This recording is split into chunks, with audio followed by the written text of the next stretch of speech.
Hər birinizi salamlayıram dəyərli izləyicilərim. Bugün sizlərlə çox gözəl bir vloqla qarşınızdayım. Əslində atamın ad günü 4 fevral idi, amma biz 7 fevral eləməli olduq. Çünki anam iş qadınıdır, atam da eyni şəkildə iş adamıdır. Genel olaraq hamımız uşaqla məşğuluq. Bu səbəbdən ad günləri üçün ən yaxşı vaxt bizim üçün həftə sonları olur. Burada İnci xanıma səhv etmirəmsə armud püresi veririk. Biz çalışırıq ki, hər gün ya alma, ya armud, ya banan, hər hansısa bir meyvənin püresini verək mütləq şəkildə. Lakin müşahidə edirəm ki, banan püresi qızıma heç cür düşmür. Yəni heç anlaşa bilmirik banan püresi ilə. Artıq kəsməli olacağım uzun bir müddət. Ancaq alma və armud püresi verəcəm. Yayda da yavaş-yavaş şaftalı, ərik kimi meyvələrə keçid edərik deyə düşünürəm. Yatmamışdan əvvəl də çox vaxt smis verib yatıdıram və burada Fatih bizim atımızla oynayır. Evdə bu atın incisindən onda da var.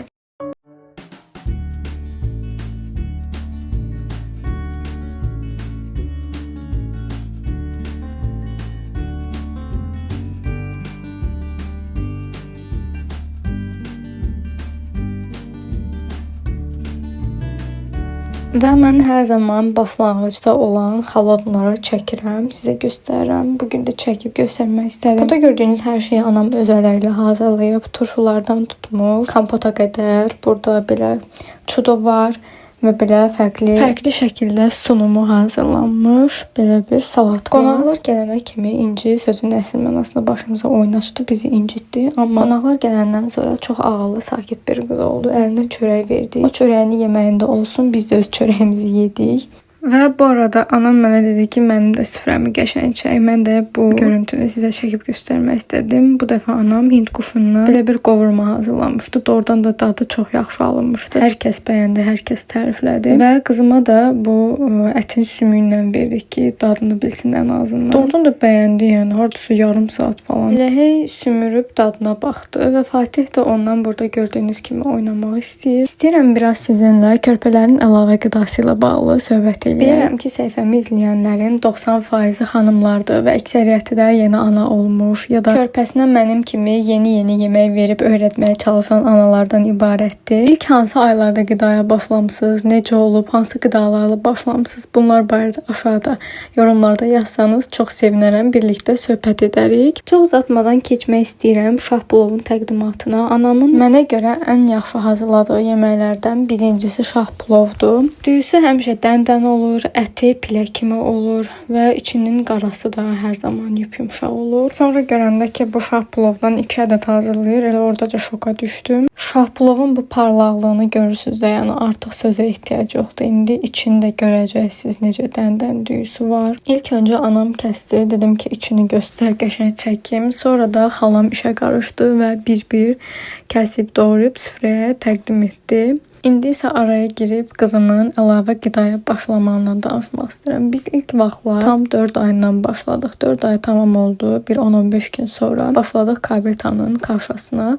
İlk kaşa seçimimiz düyü oldu. Həddindən artıq iştahla yeyirdi. Heç düşünməzdim ki, qızım bu qədər iştahla düyü kaşası yesin. Sonradan qreçka kaşası, sonra 7 taxıllı kaşalar və s. hamısını bir-bir yoxladım və hal-hazırda ən sevdiyimiz boranlı olandı, bir də bananlı olandı. Banan və 7 dənli olanda həzm sistemi rahat olur çox qəribə bir şəkildə. Bananı sırf tək püre halında verəndə istəyirəm ki, həzm sistemində müəyyən problemlər yaranır. Videodan da gördüyünüz üzərə aşı görürsünüz necə bəhbəhlə yeyir. Arada anam ərik də dadızdırdı və sanki bəyənmədi çox da. Hələ ki çəki alınmamız, boy uzanmamız və s. hər şey qaydasındadır, çox şükürlər olsun. Düşünürəm ki, artıq 10 ayına qədər belə bir problem olmayıbsa, bundan sonrası da gözlənilmir. Amma təbii ki, yenə də mən bacardığım qədər önləmlərimi alıram, bacardığım qədər yedizdirib-çizdirməyə çalışıram. Bəzən özü istəmir, çox qəribə bir şəkildə. Sanki yemə rəddi yaranır. Bunu da araşdırıram və 9 aylıq uşaqlarda normal olduğu deyil. Amma yenə də üstünə düşmək lazımdır. O dəqiqə çalışmaq lazımdır ki, yesin. Çünki sonradan biz nə qədər vecsiz olsaq mənə elə gəlir ki, bu şəkildə də davam edəcək. O da görəcək ki, biz vecsiz, bizə maraqlı deyil.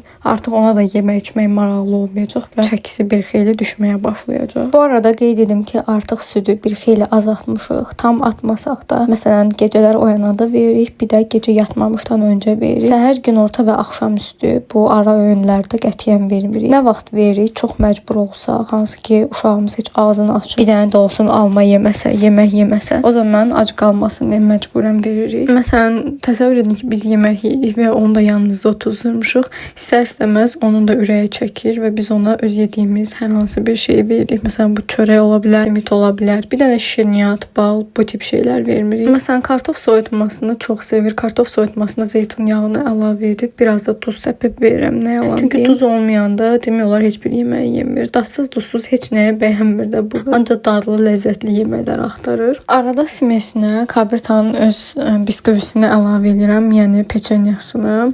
Çox vaxt bir ədəd əlavə edirəm, bəzən bir ədəd yarım, bəzən meyvəsinə də əlavə edirəm peçenya, amma bir müddət ki vermirəm. Əsasən gecə yatmamışdan əvvəl verirəm bu peçenyanı, daha tox tutur. Bir də tox tutması üçün gecə yatmamışdan əvvəl Türkiyədə Trendyoldan sifariş eləmişəm. Gecə mühallebisi və rüşeymli irmik ikisini də qarışdırıb yedizdirəm. Onu da neçə vaxt eləmirəm. Bu gün eləyəcəm inşallah. Keçən videolarda göstərmişdim. Nənəsi toyuq bulyonları hazırlayıb. Tərəvəz pürelərinin içinə əlavə edirik çox vaxt. Bəzən yeyir, bəzən yemir. Baxır onun keyfinə. Yəni toyuq ətini hiss edirəm ki, çox da bəyənmir. Yavaş-yavaş öyrətməyə çalışırıq. Ona görə arada toyuq ətinin sümüyünü ya da mal ətinin sümüyünü artıq baxır da nə olsa verir əlinə ki, biraz sümürsün, ən azından dadını bilsin. Bu arada sırğasına da gəlincə, sırğası maşallah heç bir problem yaratmadı bizə. Yəni dediyim kimi sonradan da bir ağrısız olmadı. Heç bir qırmızı ləkə, heç bir iltihaplanma falan olmadı. Hətta mənə sprey yazmışdılar, onu bir həftə işlətdim, sonra işlətmədim. Yəni o dərəcə ehtiyacımız olmadı bu spreyə. Qızımın əynindəki bu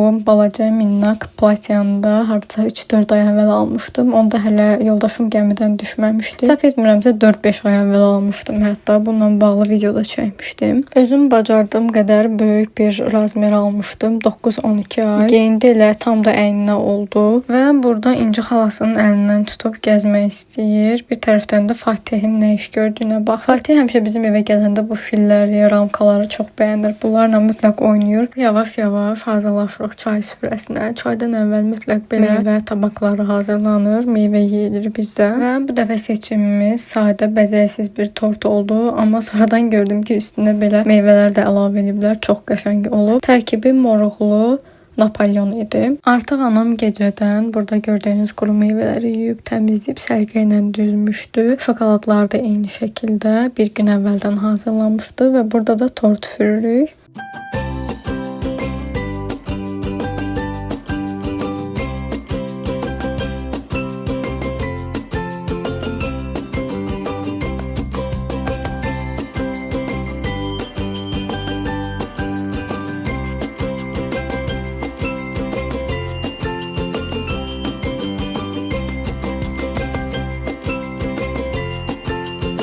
Qızımız xatırladığım qədərilə 2 saata qədər yatdı, sonra oyandı. Artıq hamı yığışıb gedirdi evinə və mənim qızım hələ indi oyanırdı, təsəvvür edin. Tort süfrəsində ona görə videos çəkə bilmədim ona. Burada da Günay əlindəki üzükləri verir ki, tax görək tax. Elə qəşəng yaraşdı və fikir verdim ki, bu ağ qızıl daha çox yaraşdı qızıma. İndi qızılla da görəcəksiniz. Elə ağzına aparıb yemək istəyirdi ki, tez əlindən aldıq oradaca. Görürsünüz də dava-dalaşla bir təhər əlindən alırıq. Yəni elə kolay-kolay bizə vermir üzüyü. Daha çox belə gözəl videolardan xəbərdar olmaq istəyirsinizsə kanalıma abunə olub videomu like edib aşağıda şərh bölməsində fikirlərinizi mənimlə bölüşə bilərsiniz. Hər birinizə xoş izləmələr arzu edirəm.